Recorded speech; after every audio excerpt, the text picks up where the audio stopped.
going to have a next guest by next guest. We're rolling. All right, 3, 2, 1, and action. All right, we are back with Clean Slate. Now, I have heard from one of my producers, Daniel, saying that we have a surprise guest, which I am not really, comfortable with. But he is the producer, and I obey. So, without further ado, let's bring in our next guest. Okay, this is a surprise. Look, it's news reporter Kalisa Simmons. Did I say that right, Simmons? Yes, is it Sammons or Simons? Simmons. Simmons.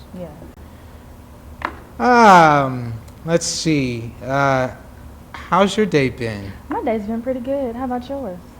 Well, I don't know. We'll see after the show. How's the news thing coming along? I'm pretty sure you've been doing a pretty good job. Everything's been going pretty well. That's good. Yeah. Is it a whole new experience for you? Yeah. And Dre's been doing a really good job taking care of you in front of the camera, making you look good and not embarrassing yourself in front of the camera or anything like that. You've been doing a pretty good job, but we here to talk about the gospel, okay? You talking about all this other stuff, but we need to talk about the gospel. Hold up, this is my show, okay? This ain't the news. I know it ain't scripted, but this is my show. No, I came on here to talk about the gospel, all this other stuff. Let's talk about the gospel. Okay, what do you want to talk about the gospel? Did you like the movie? How did you like it? It was okay, it wasn't that bad. It's had its good moments. I felt like it could have been better. The acting could have been much better. I do agree on that. I think you want to talk more than just about the gospel. No, I want to talk about the gospel. Are you sure? I'm sure. I want your viewpoint of it, and what else do you think, what did you like about the movie? Well, what I also thought of, it tried to bring a good, positive lesson to the audience about, how a black church would operate with behind the scenes of the services, catching the reality in some ways. It wasn't as dark as, because some churches can be dark in their own way and fashion, but they didn't try to capture it. It was all right. I thought what could have been better was that they were trying to rush the problems, the situations that they were in. Like, for instance, trying to come up with money for the building, within 30 days, and the new pastor. It felt like it wasn't stressed enough so that we could feel like we could share the same problem and have the same passion for them. Okay. I thought this was a unique genre of film that Rod Hardy was doing. Yeah. Because before he did a movie called The Motives and The Tourist 3 series. Have you seen any of those movies? No. How can you sit here and criticize this man's movie and you haven't seen? Hold up. If you don't know this person's past, how you gonna do this? First of all, how are you gonna critique this I am movie? not in middle school where you telling me that in order for you to have a future, you must know the past. You got to know this man's past. What kind of genre of movies has he done before he did this? Do you know that? No. You need to know that. And do you know I don't care? You should. I should. But I wasn't criticizing the film. I said it was okay. I'm saying like for a low budget film, it did great in the box office. I mean, for like 969 theaters, it was able to get 8 million its first opening weekend, which is actually twice the budget that they worked on. But how can you call yourself a movie critic? You have to, whether it's good criticism or bad criticism, you need to know, the past. Yeah, that is true. I mean, this is the first time I ever, seen any of his movies or pretty much heard of him. And I am not dissing him. I'm not downing him. I just, I guess I wasn't totally interested in seeing all of his previous works. I mean, if you find something that you really enjoy just to, analyze and such, yeah, go along with it. And, I didn't get that type of interest yet. Now, if he comes up with some new stuff, next, right after the gospel, then it's something I could actually do as far as research, just to make myself a better movie critic. Okay.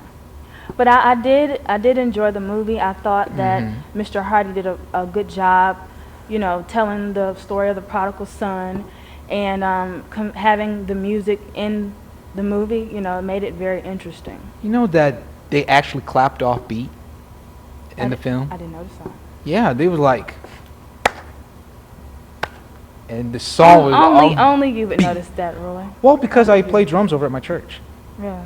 Yeah, I actually play drums.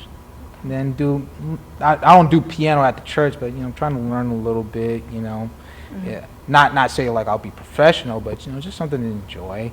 But they were offbeat, but the songs were great, which I think was another niche within the film, is that they were promoting gospel music. I mean, of course, they had some tracks that were redone, like for instance, Fred Hammond, who I just adore. That is my favorite gospel artist. He did that song, I think it was "Please Don't Pass Me By." I forgot which song it was, but I know it was off of his Pages of Life album. And it was redone. It was done beautifully, although I think he still needs to go back to Radical for Christ. Anyways, it was just a way, an advertisement, a big advertisement to sell their music through the movie. You know, you have Martha Munizzi. I really don't think so. I think what he was trying to do was trying to capture that black audience that loves gospel music and try to get them to come to the movie. I don't think that they were trying to sell their music. You must haven't taken a business class yet, have you? I don't think they were trying to. Honestly, I don't. There's like at least 1% that they were. Well, maybe so, but I don't think that was their objective. Nice braces. Who does your dental work? Why you all in my mouth? No, I mean, like, is it blue or yellow red rubber bands or? No, I'm just asking. Why you all in my mouth? Did I ask about your mouth? I'm just glad you didn't say all in your grill. We need to talk about something else, because you really on that nerve. You know how you have nerves? You on that last one. Wow. And it took me how long to get there? Did I use the right directions, you know, map? I didn't have to stop for anything. Was it full tank of gas or? You don't want me to say nothing else. You know what? Just go ahead. Just go ahead. Well, you got something else to say. You look very nice today. Don't try that. Don't try that. Okay, you done What? already made me mad. On. Now you're gonna try to give me a compliment? What do you want from me? I just came on here to do your show. That's all. And you did a great job. A very great job. Don't patronize me. I'm not. Khaleesi, you're a very talented young woman. I'm serious. And, you know, you have a very nice smile. You know, dark chocolate skin. Why you talk? Do you have anything else to say about, you know, your show and everything? Well, you getting beside the point. Well, yeah, sure. To close out on the gospel, were you able to read the article? I mean, Rose I did. Person wasn't able to read the article, so you did. I did. What did you think of it? At the beginning, you know, you were talking about black people and, you know, them and they. I did not agree with that. But after I got past that first paragraph, I was able to read it and see where you were coming from. But, you know, for a movie, and this is what I was trying to drive home, I wasn't trying to say they as black people. When I said they, I'm saying that the group who's in the activity doing it, not because of the color, but just the fact that they're doing it, which means that I wasn't doing it. If I said we, that means that I was actually being part of the action that was being portrayed and being carried out. So, like, for instance, say if it was you and Ryan throwing water balloons, and I was there, and someone who witnessed it, they'll be saying they did it. But the thing was, I wasn't throwing the water balloons. I was there, but I wasn't doing the didn't, throwing. you know what? In that criticism, you didn't not even have to address the atmosphere of the movie theater. You didn't. Talking about they and them and all that stuff. It was not necessary. I only used they, I think, 1 or 2 times, not them and they. But I mean, it's just, you know, I just wanted to talk about the atmosphere. You know, a movie always brings an atmosphere. You know, whether it's a white film, a chick film, a black film, a kiddie film. I mean, like a kiddie film, you got so many kids running around and loaded up on sugar, you just don't know what to do with them, except for take them into the restroom and spank them real hard. But if for a black film, you know, the black films that I went to for the atmosphere has been, they usually yell at the screen, they talk on the cell phone. Which black films have you gone to? Barbershop, Ray. Even though it had a little bit of a white cast, it was still had some blackness in it. I think it was Bringing Down the House. What do you call blackness? Explain that for me. Blackness. I believe it is just, I don't want to say ethnic, because then that's still close to being color. It's soul. It's all about soul and being portrayed through the movie. You know, good example would be, you know, Ray. Ray had soul. You know, home fried cooking with chicken, the country. So you think if it's a film and somebody frying chicken and collard greens, it's a black film? That's just an example. But I'm just saying that you know, there's different examples within blackness. I mean, we may talk about slavery. We may talk about being raised on a you know, plantation, or just being raised in the South, or we might be talking about some of the achievements that we were you know, as a black community, society, unity, is trying to portray in the film. Like, for instance, Ray was able to, you know, create different types of music so that everyone can enjoy it. Or we could talk about things that are going on today. Like, we're still thinking that O.J. Simpson did it. We're still thinking, you know, all the issues that went through Barbershop. You know, Barbershop was a perfect example of how black area of the city, you know, they go in, they talk, they express views, and getting different opinions. And pretty much, I was all for the comment that they had for the Rosa Parks thing.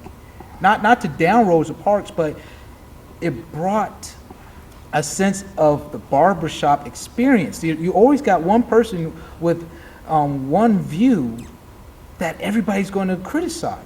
Just in order for you to understand a black film, you have to have seen some of the greatest black films, such as Boys in the Hood. You know, you have to see those movies. Like I was saying, in order to understand these black movies, you have to know the history of these black movies. I saw Meteor Man. Does that count? That does not count. Dang it. What about Lion King? They mostly have black voices. That count, right? No, it doesn't count. No, it doesn't count. Okay. What about Remember the Titans? No. What? Come on, it had black people in it. It had black people in it. Boy, What? something is seriously wrong with you. You know, my psychiatrist told me that when I was 2 years old, and I still didn't believe him. Are you still going to one? You need to go. You need to. You want to be my shrink? No. We'll have loads of fun. Uh-uh. No, seriously, we'll have loads of fun. I don't want to be your shrink. You might make me crazy too. Oh, please, come on. You lasted this long, you know. I mean, it'll be great. You know, we'll just get a latte, watch some black clips, you know, make some views on it, you know, express how I feel about the movie. I don't know what to say about you. You just, Spontaneous, I don't know. creative, innovative, sharp, good-looking. An Oreo? There you go. That's what you are. I am not an Oreo. It's the accent, isn't it? It's not the accent, because I speak properly. I speak well, but that does not make me an Oreo. Yeah. Oh God! Welcome, fans. Please give a round of applause for Dre. I don't remember your last name though. That's okay. You know, You're gonna Mr. remember D. when this conversation is over. Oh God, Mr. D. You know, I was out in the audience, and I just had to come and join in this conversation. Yeah. Before we do that, though. But before we do that, though, please explain to the audience what you do over at MSC-TV, because I would like them to get interested in what you do. Oh, well, my name is DeAndre Gibson. I am the news producer over at MSC-TV, where I enjoy my position. I love working with all the talented people over at MSC-TV, including yourself. Yeah. I mean, now, for your first time at MSC-TV, you were very successful with the Greenway Awards just a few months ago. I think you won, 2 awards. Three, excuse me. Yes, 3 awards. Go ahead and correct me. I didn't win any, so, Are you surprised? Yes. Are you really? Yes. Why? Well, maybe not this year. This year I was, coming on, but oh well. Anyways. What do you mean this year you're coming on? What does that mean? Means like, came onto the scene, because it was like around early 2005 I came on. That was my first time coming onto the scene also. That's true. But then I wasn't really competing against you in any of the awards. It was, I think I was competing against one No, of the actually you were competing against one of my hosts. Right. Breon Phelps. Right. As for best host. Is he still at Macon State, or? He's still at Macon State. He's still doing great things. He's a model. He's modeling for KB. Oh, good. Fashions. Good. Have they done any new commercials yet? Yeah, actually, last night the premiere commercial. Not the premiere commercial. Sorry, but the new commercial premiered last night on WMAZ, and Breon was featured in it. All right. Yeah. So like I said, he's doing great things. However, I know you're running short time, and I want to sort of continue the conversation that you were having with my colleague, Kalisa. Yeah. About, I haven't seen The Gospel. You haven't? No, I haven't seen The Gospel. I do agree with you. I didn't think it was going to be a good movie, so I didn't have the energy to waste my time. So obviously, both of you agree on that The Gospel is not a good film, right? Well, I said it was okay. A good family film. It's an okay family film. It's just about, it could have been on television rather than in a movie theater, seeing that it was low budgeted. What do you mean on television? You know how you expect a movie to be A really made-for-television movie. Yeah, it was like it I know, feels the like clips that I've seen, I wouldn't go as far to say it was that bad. That what's his name? Rob Harding. I don't. The clips that I've seen, the parts that I've seen, I wouldn't go as far as to say that. Well, yeah, his directing skills are, on the level of made for television. No, I mean, I'm not saying that, but I mean, because it was, the reason for it to be low budgeted, it just feels like you're watching a television movie. It doesn't make it feel like it's a real movie theater experience. And I'm not saying that because they don't have no special effects or anything. Have you seen Clerks? Clerks. I No. mean, the what was the budget for The Gospel? The budget, I'm assuming it was like around $4 million. In fact, I think it was $4 million. Because it was double when it received in the box office. Right, and have you seen Clerks? Some of the best low budget films, like Kevin Smith, Clerks, No, Chasing Amy. I didn't get. They were all done on real low budgets, also, and they have a film. I guess what you would call a film feel to it, and not a made for television. So are you saying that every low budget movie should be made for television? No. I'm not saying. I'm not blaming the low budget for saying that it should be. You're just saying that's Kevin Harding's directing style, that he should be. My question is, who's Kevin Harding? Was it the Kevin Harding, right? Rob Hardy. Rob Harding. Okay. It's okay. I'm just saying that it maybe just tweaked it a little bit better. The editing, I did have a problem with the editing. Sometimes they'll cue to maybe a choir singing, and then cue right to 2 people talking in the foyer, then right back to the singing, almost like if it was a music video in a way. You think maybe that's what he was trying to achieve? I mean, would you have done that in editing? No. Have you done that in editing? No. Why? Because it would look like crumbled crackers. Do you edit? No. Not Photoshop I edit, you know. No. We're talking film. We're But not talking film. We're talking principal photography. Film. Do you edit? No, I don't. But I believe I've seen good editing before, though. I'm just saying that Because you've seen good editing, that makes you can critique editing. in some way, yeah. Not high, yeah, but a low, yeah. I would say a lower, yeah, because I mean, I'm an editor, and I haven't seen the scene you're referring to. Yeah. However, I would like to believe that, you know, the reason for those transitions, those cuts, that was to tell the story. Yeah, but it just like it's. I mean, they still have the singing in the background while they're talking, and you know, just like it feels like they're about to say another word, they go right back to the choir, and the choir still continues to sing, and then they jump right back into the foyer, and they do that sort of jumping thing around throughout. I could say 55% of the film. Now, closer to the end, they don't, but you know, around the middle, they do that sometimes. And not saying I'm getting a headache or I hate this film for doing it, but I felt like maybe for me it just, you know. You do that in tours though, don't you? Yeah, I was.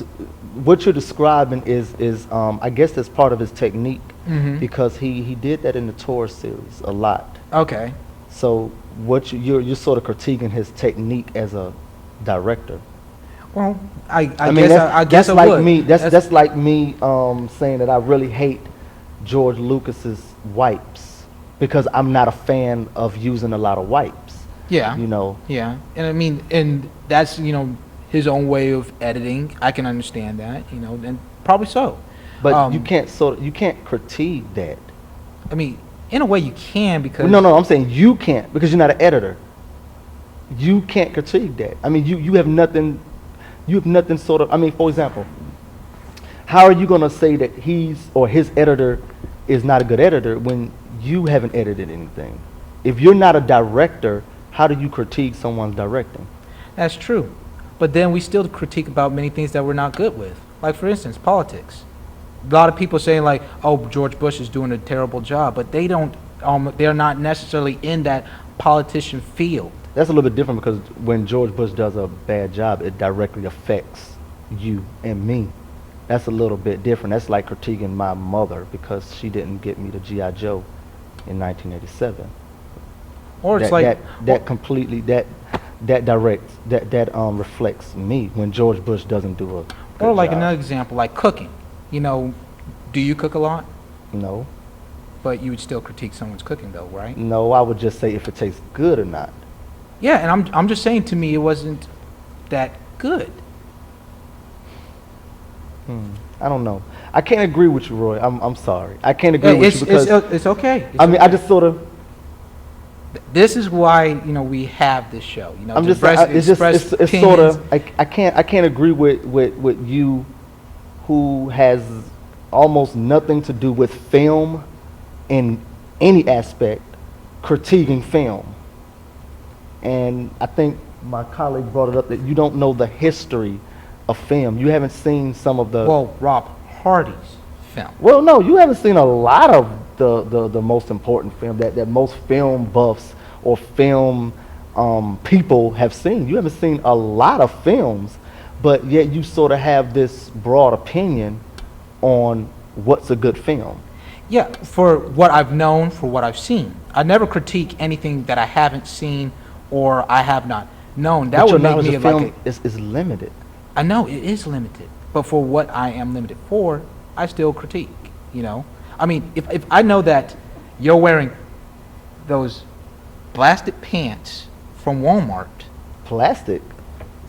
I'm using an example. It's an example. It's an example. I mean, we could talk about this cheap ass suit you wear. Trust me, this ain't no cheap suit. $200. Wrap it up. I don't think you're talking about plastic pants. I mean. Hey, it's just an example. I'm just spontaneous, you know. But No. I'm sorry. I didn't mean to say nothing about the cheap ass suit. No. It's cool. It's cool. But you know, thank you both. What is that, velvet? I mean, what is that? You know what? I don't know. I don't know. I know it ain't cookie dough. No, I don't even have a name. It just says soup in it. I forgot what kind of brand. Boo Boo it didn't is. make it. Philippe Your, Montana. It was made in Montana. No, that's the name of the company that made it. Oh, I think your director's telling us to wrap it up. Yes, definitely. But I just want to say thank you both for stopping by. Please invite me back. Yes, and I wanna come back too. You gonna knock on the door this time? No, I might just show up since I got it this time. Yeah, that's the Khaleesi style. You But just- you got so much mouth, man. What is up with you? I mean, you really have a lot of mouth to be so short. that's what they usually say. You know, short people like to talk a lot. But I mean, that has to be another show. I mean, I don't care if y'all invite me for an interview for the news TV. We'll talk more. I don't care. You know. I think we got to create a show just to, you know, roast you because you. I mean, I'm just saying to be. You got a lot of mouth and nothing coming out of it. yeah. You know. But That's another time, right? it's got to be another time. Another time. Thank you both, Khaleesi, Simmons, and Dre, for coming on.